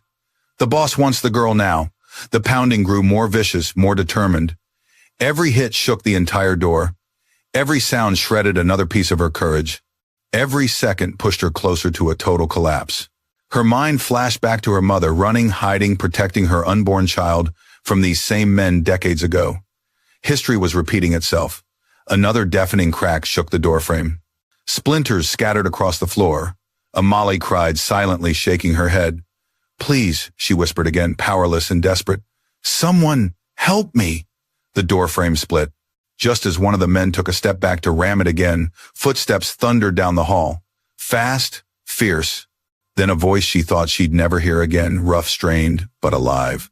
"Get away from that door!" Amali's breath hitched so sharply she choked. Baruti. He was alive. Before the men could react, something slammed into them hard. A grunt followed, then the crash of bodies hitting the floor. A struggle erupted. Punches, kicks, a gun skidding across the tiles. Amali crawled toward the door, her heart skyrocketing. "Baruti!" she cried hoarsely. "Stay back!" he shouted. She pressed her ear to the door again. She heard Baruti growl in fury, then a sharp blow, then a man scream. Another thud, another. Then a gunshot exploded through the hallway. Amala let out a strangled scream. Baruti, no answer. Her blood turned ice cold. "No, please no." Then the doorknob rattled again. Slowly this time, controlled. A voice low and hoarse filtered through the crack of the broken frame. "Amale, it's me." Her hand flew to her mouth again as a sob of relief tore free. Baruti." Her voice broke apart. The door opened just enough for him to slip inside. Amali collapsed into him instantly, her arms wrapping around him tightly. His shirt was torn. Blood stained the side of his face. His breathing was rough, but he was standing. Alive. She shook violently against him. I thought they... He held her firmly despite the pain in his body. "I told you. They won't touch you." She pulled back enough to look at him. His face was bruised, one eye swelling, his lower lip split. "Are you hurt?" she asked frantically. "I've had worse," he answered, wincing. But his next words were sharper. "Urgent. We don't have time. They're regrouping." Amali's heart plummeted. "What do? We get out," Baruti said. "Through the back emergency exit." "But Lebo, I already arranged for him to be moved," Baruti said. "Joseph and the nurses are taking him to a hidden ward upstairs. He'll be safe. For now." Amali nodded, tears still falling. Okay, just tell me what to do." Baruti cupped her face gently, looking intently into her eyes. "You stay behind me, no matter what." She nodded. He grabbed her hand and they slipped out of the supply room. The hallway was a war zone, broken glass, overturned carts. Unconscious men sprawled across the floor. Amali's stomach twisted at the sight. "Don't look at them," Baruti murmured, tugging her gently forward. But when they turned the corner, Malusi stood there, tall, cold, unmoving. His eyes locked on Amali instantly. So he murmured, lips curling into a slow, vile smile. "The little heir has finally stepped out of the shadows." Amali felt her entire body turn to ice. Baruti stepped in front of her immediately. "Malusi," he growled. "This ends now." Malusi chuckled. "Oh, Baruti." Still playing the hero, still pretending you can undo your past failures, Baruti's jaw clenched, but he didn't move. Malusi began walking toward them, slowly, hands clasped behind his back, as though strolling through a garden instead of a battlefield. "You hid the girl well," he said, "but not well enough." "You're not taking her," Baruti said fiercely. Malusi stopped mere steps away, eyes gleaming with cruelty. "Oh, I am," he said softly. "Because she's the last loose thread in the story I have spent years rewriting. I cannot let a child of Kwati live to expose me." Amali gasped, covering her mouth. Her father's killer was standing right in front of her. Malusi tilted his head. Come here, girl. Don't make this difficult. Amali clung to Baruti's arm. No, she whispered fiercely. Baruti's voice dropped to a low, deadly tone. You touch her. You die. Malusi smirked. Then so be it. He reached into his coat, and in a single, horrifying second, Amali saw the glint of a gun emerging. Baruti, she screamed. He shoved her behind him, Malusi fired, and everything exploded into chaos. The gunshot ripped through the hospital corridor like lightning. For a split second, the world froze, sound collapsed, air stopped moving, and Amala felt suspended between life and death. Then everything rushed back at once. Baruti! She screamed, reaching for him. But Baruti didn't fall. The bullet hit the wall behind him, splintering plaster into a cloud of white dust. Baruti had shoved her down just in time, his body covering hers, shielding her completely. Malusi cursed. Hold still, boy. Baruti didn't give him the chance. He lunged. The two men collided with brutal force, slamming into the wall. The gun clattered across the floor, spinning out of reach. Malusi threw a punch, but Baruti ducked, driving his elbow into Malusi's ribs. The older man grunted, anger flashing across his face. You think you can beat me, Malusi? Hissed, grappling for Baruti's throat. I don't think. Baruti growled through clenched teeth. I know. Amali crawled backward, heart pounding so violently it hurt. The fight was savage, raw strength against cold calculation. Malusi was older but experienced, ruthless. Baruti was younger, stronger, but already injured from the earlier ambush. And it showed. Malusi slammed Baruti against a metal cart. Pain contorted Baruti's face. Malusi grabbed a surgical tray from the floor and swung it like a weapon. Baruti ducked, just in time. Metal crashed into the wall with a deafening clang. Stop! Amali cried, her voice cracking. Leave him alone, Malusi's eyes snapped to her. A terrible predatory smile curled across his lips. There you are, he said softly. The air, the mistake, the unfinished business. He released Baruti abruptly and stepped toward her. No, Baruti wheezed, trying to stand. Amali run, but her legs refused to move.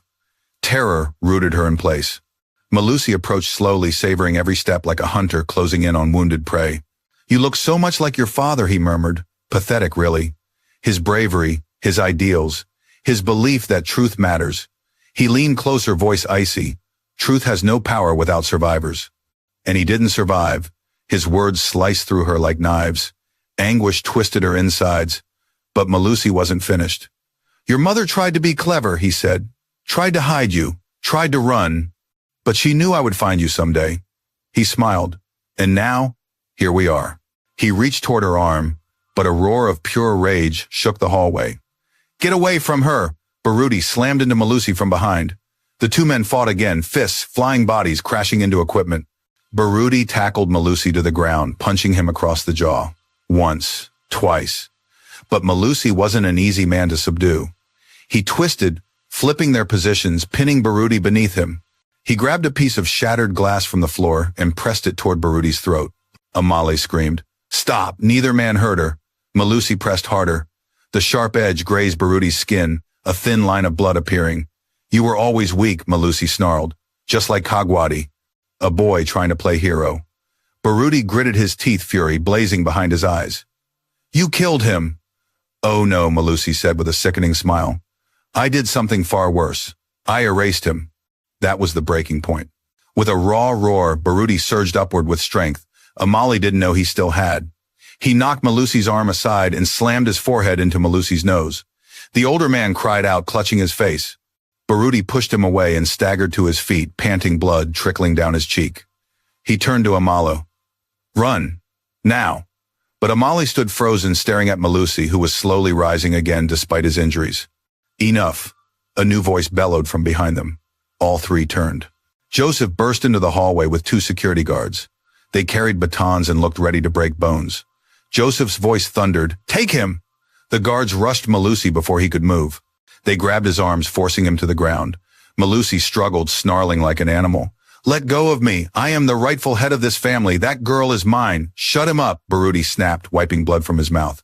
One guard rammed a knee into Malusi's back, silencing him with a painful grunt. Joseph hurried to Baruti's side. Sir, are you all right? I will be, Baruti said, waving him off. Secure him. Call the authorities. This ends tonight. The guards dragged Malusi to his feet, though he continued to hiss threats. You think arresting me will stop the truth, he spat. Her mother is still out there. She's waiting, hiding. And she knows what happens if she refuses to give me what I want. Amali's heart rattled. What does he mean, she whispered. Malusi turned his cruel smile toward her. Your precious mother, he said, still has what belongs to me. Amali's blood chilled. What did she take? He leaned forward against the guards, restraining him, eyes gleaming with wicked triumph. The proof, he said, the entire dossier your father gathered, the evidence that could destroy my family name, the documents that prove I orchestrated everything. The corridor fell silent.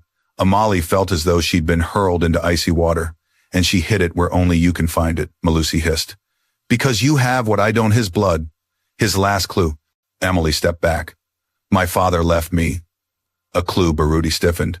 Don't listen to him. Malusi laughed darkly. Why not? It's the only reason you're alive. Your mother hid the documents using your identity. Only you can retrieve them. And I will get them, no matter how many bodies I leave in my wake. The guards tightened their grip, but Malusi still smirked as though he'd already won. Baruti stepped in front of Amali protectively. Take him out of here. The guards didn't hesitate. They hauled Malusi away, his mocking laugh echoing down the corridor. When he was finally gone, the hallway felt painfully quiet. Emily stared at the ground, her heart in chaos. My father left me something, evidence against his own brother. Joseph exhaled shakily. That man is lying, manipulating you. But Baruti remained silent, and that silence terrified her. Because Baruti wasn't a man who stayed quiet unless the truth was too heavy to speak aloud. Baruti, she whispered. Is it true? He looked at her slowly. His eyes were full of sorrow and apology. Yes, he said quietly. Your father entrusted something to your mother. Something only you can unlock. Amali felt her breath stutter. What is it? Baruti swallowed hard. The location of the hidden dossier, he said. The reason your mother disappeared. The reason you were hunted. The reason Malusi will never stop. Amala's voice cracked. Where is it? Baruti took a long, trembling breath. In the last letter your mother gave me, he said, there is a message for you. A final clue. Amala's world stopped. The letter. The one she dropped when she ran. The one she never opened. Her voice trembled with fear and hope mingling into one overwhelming force. Then I need to read it, she whispered. Baruti nodded. Yes, he said, stepping toward her with renewed determination. Because everything we've faced so far is only the beginning. Amala felt as if the ground beneath her was shifting every truth she thought she knew, collapsing into dust, while new terrifying realities rose in their place. Her mother, her father, a conspiracy she'd never asked to inherit, a legacy drenched in danger. She swallowed hard, her voice a tremor. Where is the letter now? Baruti gently touched her hand. I picked it up before rushing into the fight. It's safe. He reached into the inner pocket of his torn jacket and retrieved the aged, delicate envelope, its corners softened by years, its surface bearing the faint scent of time. He held it as one might hold something sacred. Are you ready? He asked quietly. Was she? Could anyone ever be ready for the truth that had hunted her since before she was born? Amala took a deep breath, feeling her heart pound against her ribs. Yes. Baruti handed her the envelope with reverence, as though passing a torch that had burned through years of secrets. Her fingers trembled as she slipped a nail beneath the seal.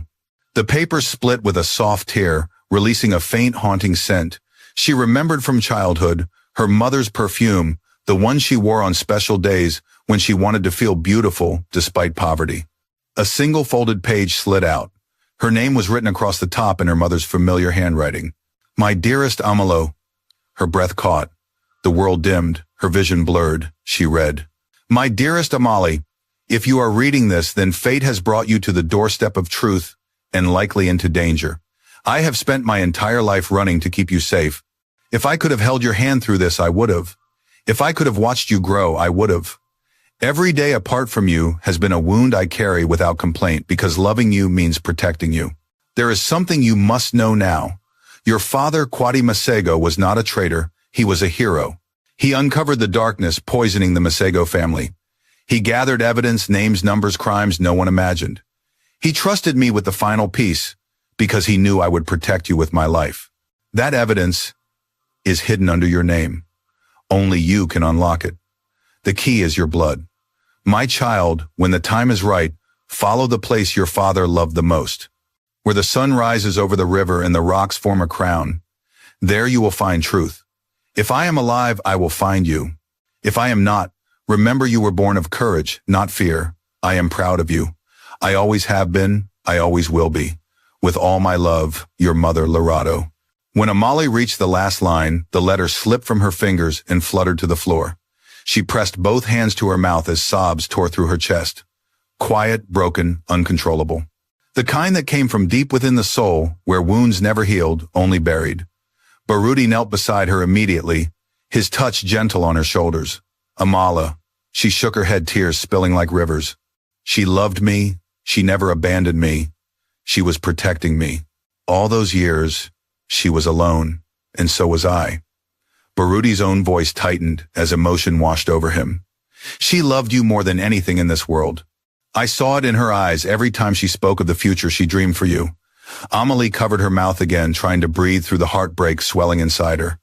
I thought she didn't want me, that she disappeared because she was ashamed of me. Never, Baruti whispered fiercely. You were her reason to survive. The letter's cryptic clue danced in her mind. Where the sun rises over the river and the rocks form a crown. That place, Amali whispered, trembling. I know it. Baruti's brows lifted slightly. You do. When I was little, Amali said, wiping her face, she used to take me to the riverbank near our old village. There was a hill with rocks shaped like a crown. She said it was our secret place, where she felt safe. That must be it, Baruti said. The hiding place your father chose. The place only your mother and you would understand. Amali's heart hammered. Then we have to go. Baruti hesitated. Amali Malusi's men are still in the area. They'll be searching. I don't care, she said fiercely, wiping her tears with shaking hands. I need to end this. I need to know what my father died for. I need to find the truth, and I need to protect Libo. At the mention of her brother, Amali rushed to his bedside. Libo was asleep again, breathing slowly but steadily. She brushed a hand through his hair gently. I'll come back, she whispered to him. With answers, with safety, with the truth Mama died to give us. Baruti stepped beside her. We should go before the Masego men regroup. But before they could step out of the room, Joseph reappeared, breathless, pale. Sir, they've blocked the entire hospital perimeter, he said. Malusi's been taken, but his men, they're everywhere. Armed, aggressive. They're demanding we hand over the girl. Amelie's stomach nodded. Joseph lowered his voice. They've threatened to storm every floor if we don't comply. Amelie pressed her back against Libo's bed, fear seizing her again. We're trapped. Baruti's jaw tightened. No, I'll get you out. But how? Joseph asked. They've covered every exit. Baruti glanced out the window, the night sky dark, the faint outlines of cars and men stationed below. We won't use the exits, he said. Amali's eyes widened. What do you mean? He turned to her with a look of cold, unshakable determination. We're going to the roof. The roof, Joseph repeated. Baruti nodded. I have a helicopter on standby. It's our only chance. Joseph paled. The Masego men are watching the main roof. Not the emergency helipad, Baruti replied grimly. They don't know the hospital has two. Joseph swallowed. It's risky. Amelie felt fear rise in her chest, but beneath it something stronger sparked. Hope, purpose, destiny. It's our only way, she whispered. Baruti took her arm gently. Stay close to me. We move fast, we don't look back, and we don't stop for anything. Amelie nodded. But as they stepped toward the door, Joseph raised a hand. Sir, one more thing. Baruti turned. Joseph hesitated before saying quietly, I overheard one of the men on the radio. Malusi may have been captured, but he wasn't afraid. He kept saying one thing over and over. Amali's heart skipped. What did he say? She asked. Joseph swallowed. He said, it doesn't matter. She's coming. A chill crawled over Amelie's skin. Amelie whispered. Joseph nodded slowly. Yes, he said. The one Malusi fears even more than your mother. He didn't have to say the name. Amali already knew. The person her mother had run from all these years wasn't Malusi. It was someone worse. And now she was coming for Amali. We have to leave, Baruti said urgently. Now. And they ran. Into the stairwell, upward. Toward the roof, toward danger, toward truth, toward the beginning of the final battle her father died for. The stairwell was dim, cold, and echoing every footstep, magnified, every breath amplified. Amala's lungs burned as she climbed, her fingers gripping the railing so tightly her knuckles whitened.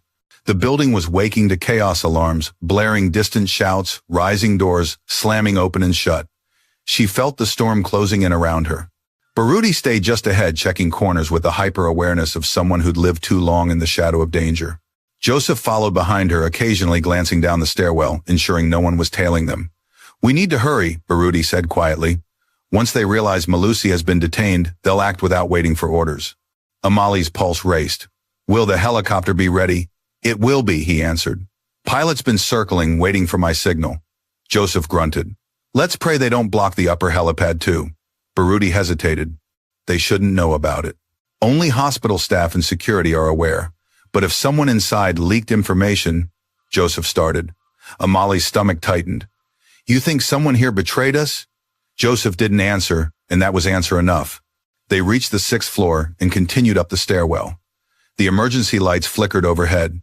Somewhere beneath them, shouting intensified. Boots pounded against tile flooring. A window shattered. They were running out of time. At the 7th floor landing, Baruti suddenly froze and raised a hand. "Stop!" Amali halted instantly, her breath trapped in her throat. "What is it?" she whispered. Baruti listened, his eyes narrowed. Voices. Above us. Joseph strained to hear. "They're already on the roof." How Amali whispered in horror. Baruti's jaw clenched. Someone tipped them off. A loud metallic slam echoed from above, like a door being forced shut. "They're blocking the exit," Joseph hissed. Amali pressed her back against the cold wall, trying to steady her breathing. The walls felt like they were closing in. Every instinct screamed to run the other way, but that wasn't an option. Baruti took a step down, thinking fast. "There's another way. The maintenance ladder to the ventilation platform leads directly to the auxiliary helipad." Joseph frowned. "But that means crossing the framework outside the building." Amali felt her blood turn cold. "You mean outside, in the open?" "Yes," Baruti said. "It's risky, but staying here is a death sentence." Joseph nodded reluctantly. "Then we go." Baruti guided them down one flight. On the 6th floor, he pushed through a door leading to a narrow maintenance hallway lined with cleaning supplies and electrical panels. At the end, he stopped at a rusted steel door with peeling paint. "This is it." He pushed it open. Cold night air slammed into them. The door led to a small metal landing barely wide enough for 2 people. Below, the city lights glittered like scattered stars stretching into the distance. The hospital's exterior wall rose behind them, tall, unyielding, and ahead only a series of narrow steel beams connected the building to the distant emergency helipad platform. Each beam was no wider than Amala's foot. The wind howled through the gaps, sharp and merciless. Amala's heart plummeted. "I can't cross that." Baruti turned to her, his voice gentle but urgent. "Amala, listen to me. You can. I'll be right in front of you. Joseph will be behind you. You won't fall." She shook her head, legs trembling. I can't do it. I'm going to slip." The wind. Baruti took her face in both hands, forcing her to meet his gaze. "You have survived worse. You've lived through poverty, danger, betrayal, secrets. You carried your brother through sickness. You faced Malusi with no protection.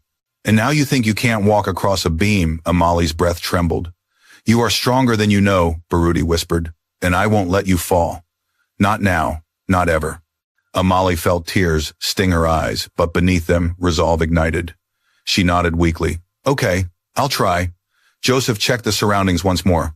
"We're clear for now. But we have to move." Baruti stepped onto the first beam. His balance was uncanny. He moved with precision, each step steady and sure. "Take my hand," he said, extending his arm. Amali took it. Her first step onto the beam felt like stepping off the edge of reality. The emptiness below yawned at her. Wind lashed her hair across her face. Her legs wobbled. Her grip tightened on Baruti's hand. He tightened his in response. "One step at a time," he said softly. "Look at me, not down." She kept her eyes locked on his back as he guided her forward. Behind her, Joseph followed, moving surprisingly deftly for a man his size. They crossed the first beam, then the second, the third. Halfway across, a shout echoed from the maintenance door behind them. There, a man yelled, "They're outside!" Gunshots rang out. Metal shards flew as bullets struck the beams. "Keep moving," Baruti shouted, pulling her faster. Amala's heart nearly stopped. One misstep meant falling stories to her death. A bullet zipped past Joseph's shoulder. Go, go, go, he yelled, pushing Amali forward. Wind roared. Gunfire cracked. Her feet slipped, but Baruti caught her, steadying her instantly. I've got you, he growled. Don't stop. They reached the platform just as more armed men spilled onto the maintenance ledge. Joseph turned and kicked the final beam loose with all his strength. The bolt snapped. The beam swung away, dropping into the darkness below. The men on the other side cursed, but their victory was short-lived. From behind Amali came the sound of a helicopter, approaching the rhythmic beating of blades slicing through the night. The emergency helipad lit up with flashing lights as a sleek black helicopter descended. We made it. Amali breathed, tears filling her eyes. But Baruti didn't relax. Something's wrong, he said softly. The helicopter wasn't landing. It was circling. Slowly, deliberately, as if observing them. Joseph frowned. That's not your pilot. A cold realization slithered down Amali's spine. The helicopter banked sharply, descending lower until the cabin lights illuminated the platform. A woman leaned out of the side door. Her hair was braided tight against her skull. Her eyes were sharp, cold, calculating. Her posture radiated power, and her face resembled Quadi. Amala went numb. Baruti inhaled sharply. No, Joseph whispered. Is that? The woman smirked, raising a megaphone. Her voice boomed across the night sky. Hello, Amali. I've waited a long time to meet you. Amali's heart nearly stopped. Who are you? The woman's smile widened. I am Naledi Masego, your aunt, the one who controls everything now. Baruti's face turned to stone. Joseph muttered, She's worse than Malusi. Naledi pointed at Amali as if marking her target. You have something that belongs to our family child, and I'm here to take it, one way or another. Amali stepped back, fear flooding every corner of her being. Baruti instantly moved in front of her. You're not getting anywhere near her, Naledi chuckled. Oh, Baruti. Still pretending you have power, still trying to protect the daughter of the woman you failed. Amala's breath caught. Her chest tightened painfully. Naledi pointed coldly at her. Your mother stole from us. Your father betrayed us, and you are the final loose end. The helicopter hovered lower. We can do this the easy way, Naledi said. Come with me, or I will finish what Malusi started. Amali's body began to shake. She pressed against the railing, trapped. Baruti stood like a shield before her. You'll take her over my dead body, he snarled. Naledi smirked. If that is what's required. She lifted her hand. The helicopter door slid open. An armed soldier stepped out, weapons raised. Amali gasped. Joseph whispered urgently, Sir, we can't fight them. But Baruti didn't move. He didn't breathe. He was calculating, preparing. Naledi's voice rang out again. Bring me the girl. The soldiers stepped forward. Amala squeezed her eyes shut. Then Baruti grabbed her hand. Amala, he whispered, voice fierce, run. The moment the word run tore from Baruti's throat, Amali felt her body move before her mind could catch up. Her legs pushed off the platform, her heartbeat thundered in her ears, and the world blurred into streaks of light and shadow. Wind whipped against her face. Helicopter blades roared overhead. Soldiers shouted. Stop her, shoot her legs, don't let her reach the stairs. A bullet ricocheted off the railing beside her, sending sparks into the air. Amali screamed and ducked, heart thundering so hard she thought her ribs would crack. Baruti grabbed her wrist with one hand and Joseph's with the other. This way. They sprinted toward the far side of the emergency helipad, toward a narrow steel maintenance walkway leading to the upper generator room. It wasn't meant for foot traffic, especially not foot traffic being chased by armed commandos. Behind them, Naledi's voice echoed cold and sharp through the megaphone. Catch her. I want her alive. The soldiers opened fire. Amali yelped as bullets struck the ground inches from her feet. Baruti dragged her behind a ventilation pipe, just as another burst of gunfire shredded the air. Stay low, he ordered.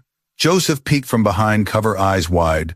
They're flanking us. We need another route. No time, Baruti growled. We go forward or die here. Amali trembled. She could barely breathe. Baruti, we'll never make it. There are too many. Baruti cupped her face, forcing her to meet his eyes. You hear me? You will make it. I'll get you out alive. I swore it to you.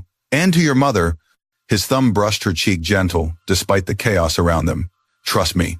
Then he stood abruptly and shouted to Joseph. Cover fire. Joseph raised the baton he'd taken from a fallen guard, not much but enough to distract.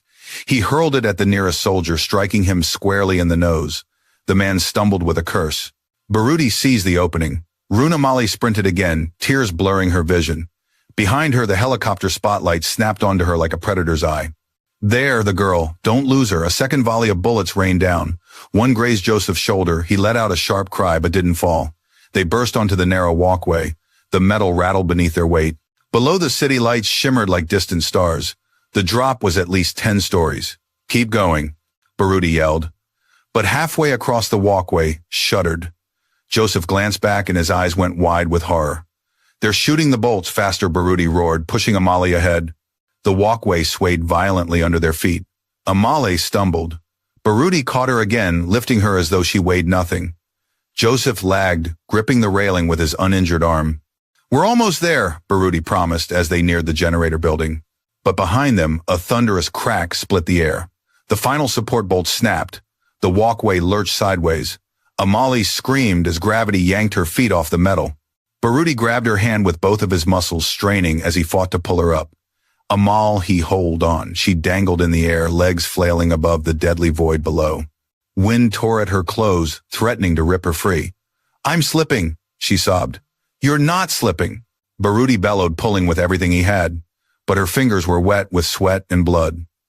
Joseph lunged forward, grabbing her forearm with his good hand. I've got her. The walkway continued to twist, threatening to tear loose completely. Naledi stepped to the edge of the helicopter, her braids whipping wildly in the wind. You can't save her, Baruti, she shouted. Give her to me and I'll spare your life, Baruti roared in fury. I will never give her to you. Then the walkway snapped completely. For a fraction of a second, it felt like time paused, metal groaning, wind screaming, hearts breaking. Then the entire structure collapsed beneath them. The three of them plummeted. Amali shrieked as the world became a blur of night sky and shattering wind. Baruti twisted midair, wrapping her in his arms, shielding her body with his own. Joseph tried to grab onto something, anything, but only air met his fingers. Then thud.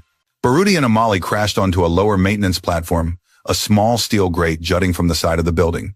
The impact knocked the air from her lungs. Pain exploded down her side. She gasped, coughing violently. But she was alive. Barely. Baruti groaned, rolling off her. His breathing was ragged, strained. Baruti, she whispered, reaching for him. But he didn't answer. His eyes squeezed shut. Blood trickled from his forehead. His chest rose shallowly. No, she cried, shaking him. Stay with me, you promised, Baruti, please. A rustle above made her freeze. She looked up, heart sinking. Naledi was descending the collapsed walkway debris, stepping with the balance of someone used to danger. Her soldiers followed behind her like shadows. Well, Naledi said, voice dripping with cold triumph, you survived the fall. Impressive. Amali crawled in front of Baruti, shielding him with her body. Don't touch him, she hissed. Don't come closer. Naledi laughed softly. Little girl, you think you can protect a man who failed to protect your mother? Amali's eyes blazed with fury. My mother escaped you, my father fought you, and I'm still standing. That means all your power isn't enough to destroy the truth. Naledi's smile faded. You have no idea what you're up against, she said coldly. But that's fine. I've been patient. And now you'll give me what your mother hid. I don't have it, Amala said. But you will, Naledi answered. The clue is in the letter, and when you retrieve the dossier, you'll hand it to me. I'll die first. Naledi's eyes glinted. Oh, child, don't say things you don't understand. She signaled her men. Grab her. Amali clutched Baruti's hand tightly. Baruti, she whispered desperately. Wake up. Please, I need you. But he didn't move. The soldiers climbed down toward her, their boots heavy, their expressions emotionless. Amala rose shakily to her feet. Stay back. Take her, Naledi ordered, turning away. The first soldier reached her, but before he could touch her, a deafening roar filled the air. A spotlight blinded them all. A second helicopter, sleek black and marked with a government crest, descended like a blade slicing through the night. A voice boomed through a loudspeaker. Stand down, this is the Federal Protective Unit. Drop your weapons, Naledi's face twisted with fury. No. Soldiers in tactical uniforms repelled from the aircraft, landing between Amala and Naledi's men. Chaos erupted, shouts, guns drawn, standoff tension snapping the air. A commanding officer stepped forward. Naledi Masego, you are under arrest for conspiracy, embezzlement, murder, and obstruction of justice. Naledi's glare could have cut stone. Do you know who I am? Yes, he said coldly. And that's exactly why you're going to prison. Naledi lunged forward in rage, but tactical officers seized her, forcing her to the floor. Amala collapsed beside Baruti, clutching his hand. It's over, she whispered, tears falling freely. But the officer knelt beside her. Not yet. You and your mother are still in danger. We need the evidence, the dossier your father hid. Only then can we shut down the Masego Empire. Amala nodded slowly. Her tears dried. Her fear hardened into determination. Then she whispered the words that sealed her destiny. Take me to the river, where the rocks form a crown. The officer nodded. Baruti groaned weakly beside her. She held his hand tighter. I'm not letting go, she whispered. Not now. Not ever. And as the night wind swept around them, Amali finally understood. Her battle was only beginning. In life, truth can be buried under fear, pain, and generations of silence. But no matter how deeply it hides, truth has a way of calling to the one brave enough to face it. Amala's journey teaches us that sometimes we inherit battles we never asked for, but we also inherit the strength to fight them. Her courage reflects a truth we often forget. The past does not define us, but understanding it can free us. And even in the darkest moments when danger seems overwhelming, the right allies can light the path forward. Where there is love, there is purpose. Where there is truth, there is freedom. And where there is courage, there is victory. What part of Amali's journey touched you the most? Tell me in the comments. And don't forget to subscribe so you never miss another powerful African cinematic folktale.